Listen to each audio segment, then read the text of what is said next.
खानपुर गांव में एक गरीब किसान रहता था। उसका नाम धर्मवीर था। वह इतना गरीब था कि उसके पास खेती करने के लिए थोड़ी सी भी जमीन नहीं थी।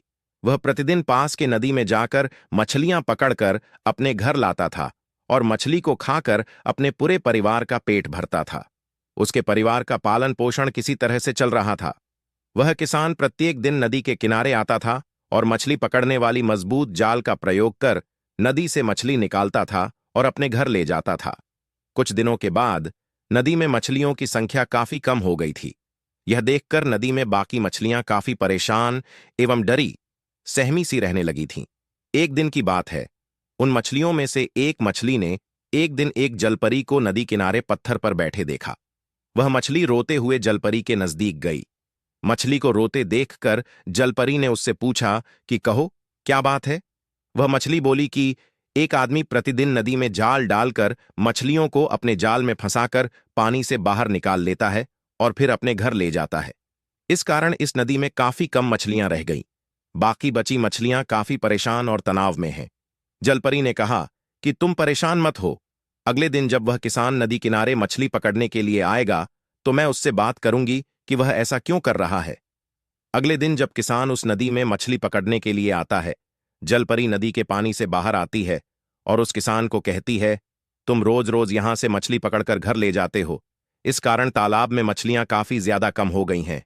जलपरी ने किसान को कहा कि तुम खेती बाड़ी क्यों नहीं करते हो।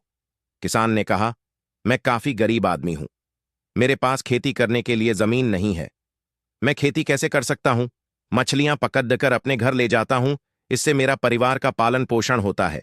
मेरे पास इसके अलावा और कोई उपाय नहीं है। अगर मैं मछली नहीं पकड़ूंगा तो मेरा परिवार भूख से मर जाएगा। जलपरी को किसान की बात समझ में आ गई। जलपरी को लगा कि किसान सही कह रहा है। यह अपने परिवार की मजबूरी के कारण नदी में मछली पकड़ता है। मछली को भोजन के रूप में खाकर इसके परिवार का किसी तरह से पालन पोषण चलता है।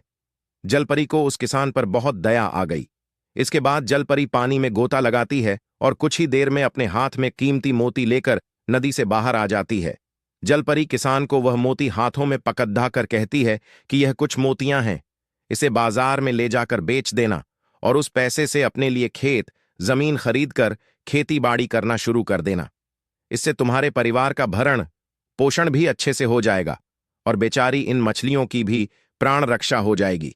वह किसान बहुत खुश हो गया। वह मोती लेकर अपने घर चला जाता है। अगले दिन बाजार में उसने एक मोती को किसी सोनार के यहां बेच देता है। सोनार से उसे काफी पैसे मिल जाते हैं। उस पैसे से वह किसान जमीन का कुछ टुकड़ा खरीद लेता है। उस जमीन पर वह किसान खूब मेहनत कर तरह तरह की फसल पैदा करता है, जिससे वह अपने परिवार का भी पेट भरता है और कुछ फसल बेचकर पैसे भी इकट्ठा करता है। इस तरह अपनी मेहनत से किसान धर्मवीर धीरे धीरे अपने गांव का अमीर आदमी बन जाता है।